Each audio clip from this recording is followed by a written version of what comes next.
نحمدہ ونصلی علی رسولہ الکریم اما بعد فاعوذ باللہ من الشیطان الرجیم بسم اللہ الرحمن الرحیم اللہم صلی علی سیدنا محمد وآلہ وصحبہ وسلم۔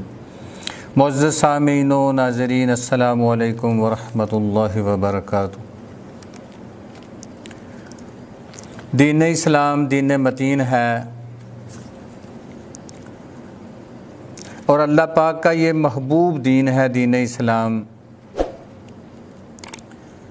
اللہ پاک نے ہر کسی کو اس کے حقوق بتا دیے ہیں۔ والدین کے جو حقوق ہیں اللہ پاک نے ان کا بھی تذکرہ فرما دیا ہے۔ جو اولاد کے حقوق ہیں اللہ پاک نے اس کا بھی تذکرہ فرما دیا ہے۔ بیویوں کے حقوق کا اللہ پاک نے تذکرہ فرمایا۔ تو آج انشاءاللہ گفتگو کرنی ہے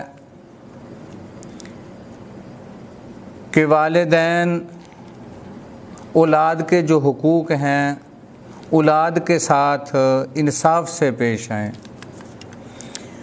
حضرت نعمان بن بشیر رضی اللہ تعالیٰ عنہ، ان کے والد محترم حضرت بشیر رضی اللہ تعالیٰ عنہ اپنے بیٹے نعمان کو تحفہ دینا چاہتے تھے ایک غلام کا۔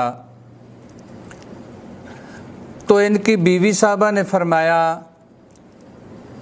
حضرت بشیر رضی اللہ تعالیٰ عنہ سے کہ اگر آپ نے اپنے بیٹے کو یہ تحفہ دینا ہے غلام کا تو نبی اکرم صلی اللہ علیہ وسلم کو گواہ بنا لیں۔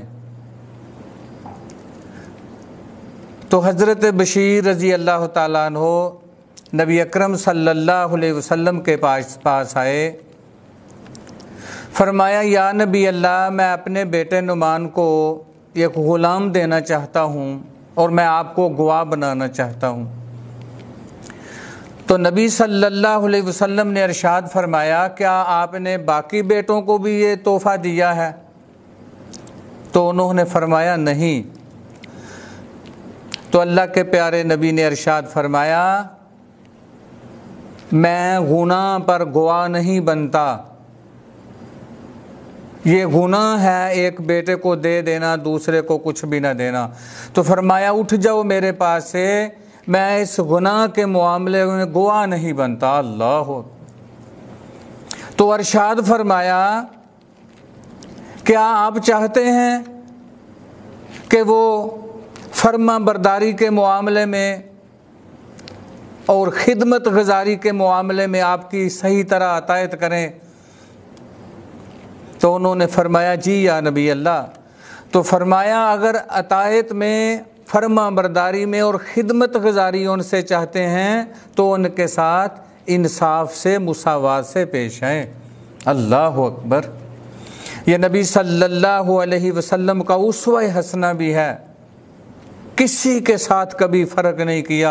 حضرت فاطمہ تو زہرا رضی اللہ تعالیٰ عنہ سے بھی بے تحاشا پیار کیا، حضرت امام حسن و حسین رضی اللہ عنہما سے بھی پیار کیا۔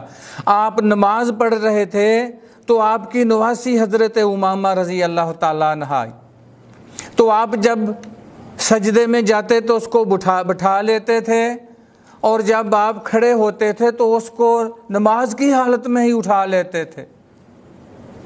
تو معزز سامعین کرام، اپنی اولاد کے بارے بھی اللہ سے ڈریں، ان کے ساتھ نا انصافی سے پیش نہ آئیں۔ ایک صحابی رسول بیٹھے ہوئے تھے تو اس کا بیٹا آیا، اس نے اس کے رخسار کو چوما، اس کے ساتھ پیار کیا اور اس کو اپنے ساتھ گود میں بٹھا لیا۔ بعد میں اس کی بیٹی آئی تو اس کے ساتھ ایسا معاملہ اختیار نہ کیا، نہ ہی اس کا رخسار چوما، نہ پیار کیا۔ تو نبی صلی اللہ علیہ وسلم دیکھ رہے تھے، فرمایا آپ نے انصاف نہیں کیا، آپ کو چاہیے تھا بیٹی کا بھی منہ چومتے، بیٹی سے بھی پیار کرتے۔ تو ارشاد فرمایا اولاد کے معاملے میں اللہ سے ڈرو، ان کے ساتھ انصاف سے، مساوات سے، شفقت اور محبت سے پیش آؤ۔ کوئی باپ اس لیے اپنے بیٹے کو جائیداد سے محروم نہیں کر سکتا کہ یہ نافرمان ہے۔ اگر وہ نافرمان ہے تو وہ اللہ کو جواب دہ ہوگا۔ آپ اپنے حقوق میں کسی طرح بھی کوتاہی سے پیش نہ آئیں۔ آپ اپنے بیٹوں کا گلہ، بیٹوں کی برائی اس کے دوستوں سے نہ کرتے رہیں۔ جگہ جگہ بیٹھ کر اپنے بیٹوں کی، اپنی بیٹیوں کی برائیاں نہ لوگوں کے سامنے بیان کریں، اس طرح وہ اور نافرمان ہو جائیں گے۔ اللہ اکبر۔ تو اگر بیٹیوں کے معاملے میں، بیٹوں کے معاملے میں اللہ سے ڈرتے رہیں، کسی طرح کا فرق نہ کریں، تو اللہ رب العزت جنت میں جگہ دیں گے۔ یہ بھی حدیث پاک میں آیا ہے، اگر کسی وارث کو اس کے حق سے محروم کر دیا گیا کہ یہ نافرمان ہے، یا کسی وجہ سے اپنے وارث کو اس کے حق سے محروم کر دیا گیا، تو اللہ اس آدمی کا جنت سے حصہ کاٹ دیتے ہیں، اللہ اس کو جنت سے محروم کر دیتے ہیں۔ تو اولاد کو کسی طرح بھی حق نہیں اپنے ماں باپ کے سامنے بولنے کا۔ اگر اولاد خاموش رہے، صبر کرے، تو انشاءاللہ اللہ اولاد کو اس دنیا میں بھی عزتیں عطا فرمائے گا، اللہ آخرت میں بھی اس اولاد کو عزتیں عطا فرمائے گا، کیونکہ والدین کے سامنے بولنے کا بالکل بھی اللہ رب العزت نے اجازت نہیں دی۔ تو یہ والدین کا بھی حق ہے کہ اگر کوئی وہ پھل وغیرہ لے کر آئے ہیں، کوئی تحفہ ہدیہ لے کر آئے ہیں، تو سب اولاد کو، اپنے بیٹیوں کو برابر دیں۔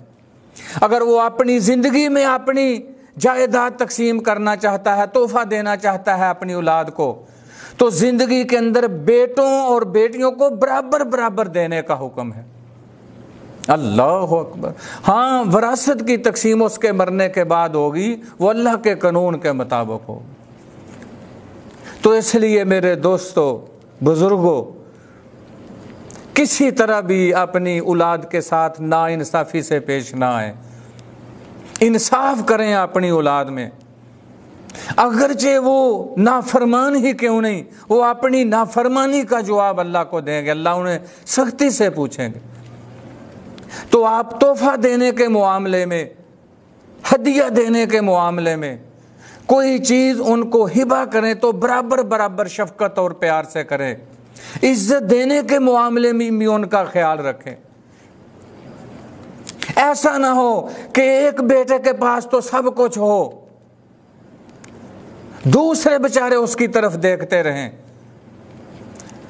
یہ والدین کا یہ ایک حق ہے کہ اپنے بیٹوں کے ساتھ اس زندگی میں جب تک ان کی حیات ہے اپنی تمام اولاد کے ساتھ انصاف سے پیش آئیں، وہ اپنا دامن پاک صاف کر کے اس جہان فانی سے جائیں۔ اگر کوئی اولاد میں کمی اور کسر باقی رہ گئی تو اولاد ذمہ دار ہوگی۔ والدین کسی کا حق نہ دبائے، کسی کا حق نہ مارے کہ ایک کو زیادہ دے دے، ایک کو بالکل نہ دے، برابر تقسیم کرے، برابر ان کے ساتھ پیار کرے، شفقت اور محبت سے پیش آئے، اپنی بیٹیوں کے ساتھ بھی شفقت اور محبت سے پیش آئے، اپنے بیٹوں کے ساتھ بھی شفقت اور محبت سے پیش آئے۔ انشاءاللہ ایسے والدین کو اللہ کریم اپنے عرش کا سایہ عطا فرمائیں گے۔ اللہ تعالیٰ اولاد کے لیے بھی میں دعا کرتا ہوں، اللہ پاک اولاد کو بھی اپنے ماں باپ کا فرما بردار بنائے۔ وما علینا الا البلاغ المبین۔